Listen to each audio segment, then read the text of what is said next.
completely bogus, and how dare we murder the best of our young men. And you know what? If you dig deep enough, dang it, that's the truth. That whole thing was a setup. So we've been so set up to buy into all this insanity. I don't want my grandson harmed, murdering someone else, and I don't want him harmed. It's insane. So I look forward to the consciousness of peaceful existence, non-aggression, compassion, which if women would get back to their essence, which I'm a little concerned about their aggression at this point, but if we would all get back to that essence, core of who we are, of love and ever-shining oneness, how could we hurt each other? That we'd have to put it down. Or we would have to revolt in such a way. You don't know where your tax dollars are going and what ammunition that's buying to kill the next person. So we'd start getting more information. And I know that hurts a lot of you that can't bear to listen to this. Well, when it's your time, gosh, I'll be happy that you can wake up. And if it isn't your time to wake up, then honestly, I've got other things to do. I want to deal with those that are waking up, those that are able to hear, no longer afraid to see, no longer afraid to speak up for that sense of oneness. And it's going to happen. It's going to happen. The wheels now, the wheels of the gods, they're turning. And it's very interesting. One of the things that I was shown that it was like, wow, there has been a sense of the dimensional grids. So these are grid systems of which your consciousness is not particularly aware. They're grid systems, though, that are energetic and etheric in nature. They're all fortified now. And now starships are entering what we call the Ultra D for David gateways. And finally, humans begin to flourish. And those would be the humans that are changing their nutrition, reading the label, staying attuned to their sense of light within. Those are the humans that really don't fit in anywhere anymore. Those are the humans that can no longer bow to a false sense of security called your government. No, you can't bow to that. You'll look to yourself for the sense of safety and security. So it's very interesting.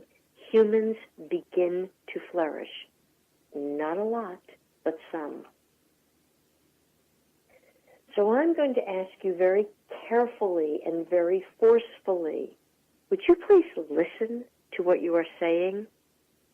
Because what you're saying is really harming you. And I don't care whether you are on a platform of something you think is good. For example, you might be a little bit defensive.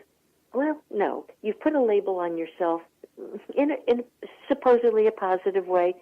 Oh, I'm so analytical. I'm very analytical. I can't buy into someone like you who's very ethereal and not analytical. Okay? Be careful.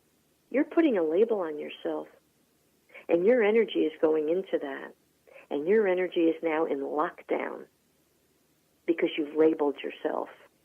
Let go of a label. Analytical is neither good nor bad. It's a facet of how your mind is operating. Don't be so proud of this stuff. Because now I'm seeing it's not helpful for you at all. And you'd want to know, where is your energy going? But people aren't awake enough to ask that question. But I'm asking it with you and for you. Where is your energy going when you say something like that? Defensively of who you are, thinking it's a badge of honor. Where's that energy going? It's going into a really thick, dense, gooey, almost like mucus-like force that's surrounding the entire earth, preventing the light from coming or going. Don't you see why I want you to drop all your stuff? You're feeding your own demise in the worst possible way. Labeling is a dissipation of your energy. So any fixation, anything you're attached to, it's mental chatter. It's mental discourse, disease of the worst kind, and a total dissipation of your energy. And you're going to wonder why you have no energy at the end of the day? It's because your energy ran amok. And I want you to be so conscious of labels, not only that you're putting on yourself, that you've taken pride in. If you have pride in any label, I guarantee it's harming you. Anything. And if you have a label against someone else, it's doing the same amount of damage because there is no one else. It's a mirror image of you. So put that down too. Take a better look. We got a lot of stuff cooking. All right, that's so much for that sermonette that I always promise myself I won't be doing. I would like to throw out, in case she's listening, a most blessed, happy celebration, New Beginnings Day, to a person that I mention often on the air, my beloved Renee. Renee came in on a 1010 frequency. Those zeros, they've activated her. That will allow her the freedom of wholeness and completeness, and to help bring others to that sense of wholeness and actual freedom in the long run. And Renee is making enormous transitions with her physical temple this past year. So Renee gets to celebrate a New Beginnings Day like she hasn't had for her entire lifetime. So happy New Beginnings Day, my friend, and to anyone else who has the good fortune of coming in on a day that ends with a 0, 10, 20, or 30. You are all doing very unusual work. Anytime you see that cipher of 0 at the end of a number, woohoo!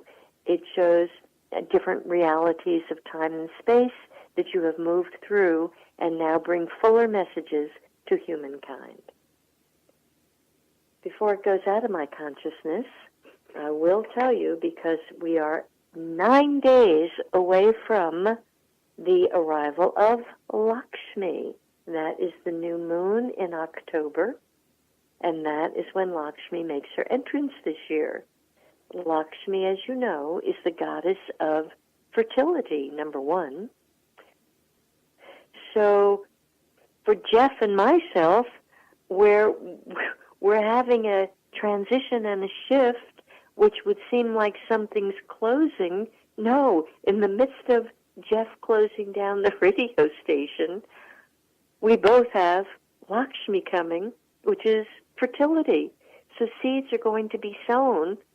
So I hope Jeff is comfortable being pregnant, because that's what's happening.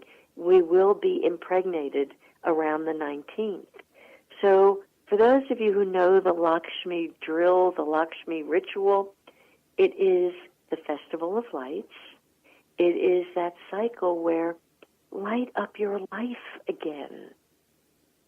So you got a lot of work to do between now and the 19th. You who know the drill know that you've got to clean within an inch of your life. And I do smile because Jeff was telling me before the show, he had such an impulse and an urge to clean out the entire station.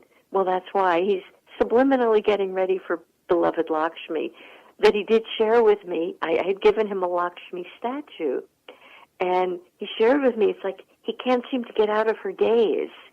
And that makes me extremely happy, because it means that he's under the watchful eye of Lakshmi. So pull out your Lakshmi statues, everyone.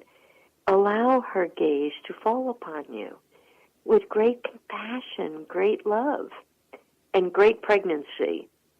So again, for those of you who have had the fortitude to keep listening to me through the year, I think we're all going to be pregnant together. And what a lovely thing.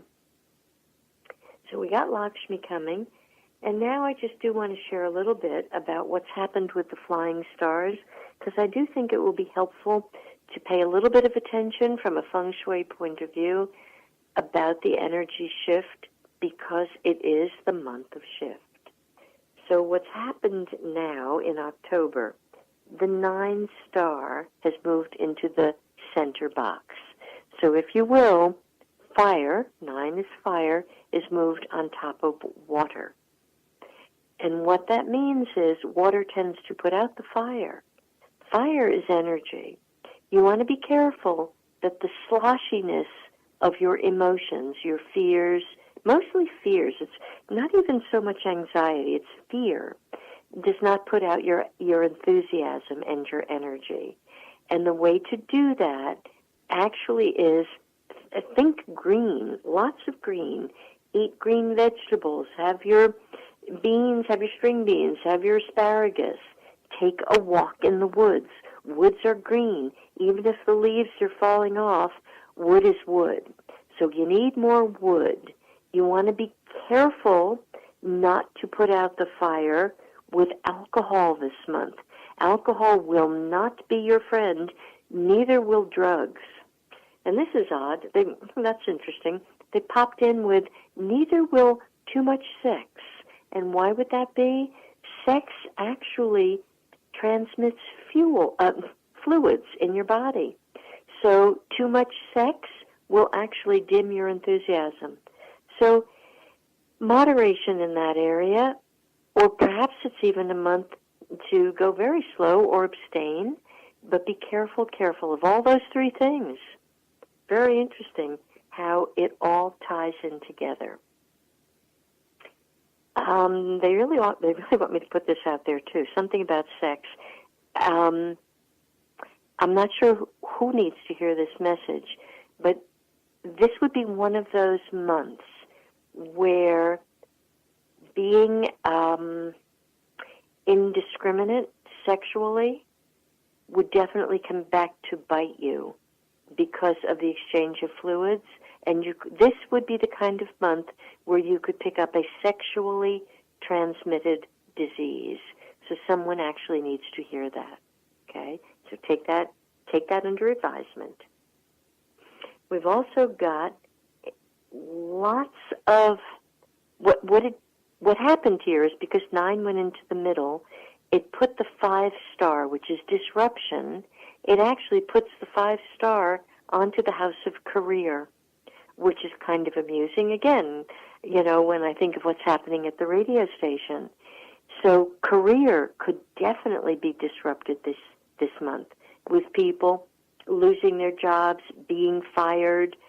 And I'm going to tell you, embrace it. Don't be fearful. Don't let the fear catch up with you. When God closes a door, she opens a window. Yes, she does. So hang on to that. If you are overly fearful during a shift, such as is potentially here for us in the month of October, and this does not let up until November 6th, this could give you, now this would go, well, it goes 2 ways. Interesting what they're showing me. It goes 2 ways. For you women, this could give some bladder infections or uterus infections, okay? And for men, it could give some prostate issues. For both sexes, lots and lots and lots of water and put the fear down. It's also going to give a sense of, for those of you who are southeast energy, it can bring you an influx of money. That's a good thing. So what I want to do, I want to actually try to make a correction in your homes. This will be helpful for you. I'm going to suggest you put a plant somewhere in the middle of your house. A plant is wood. Green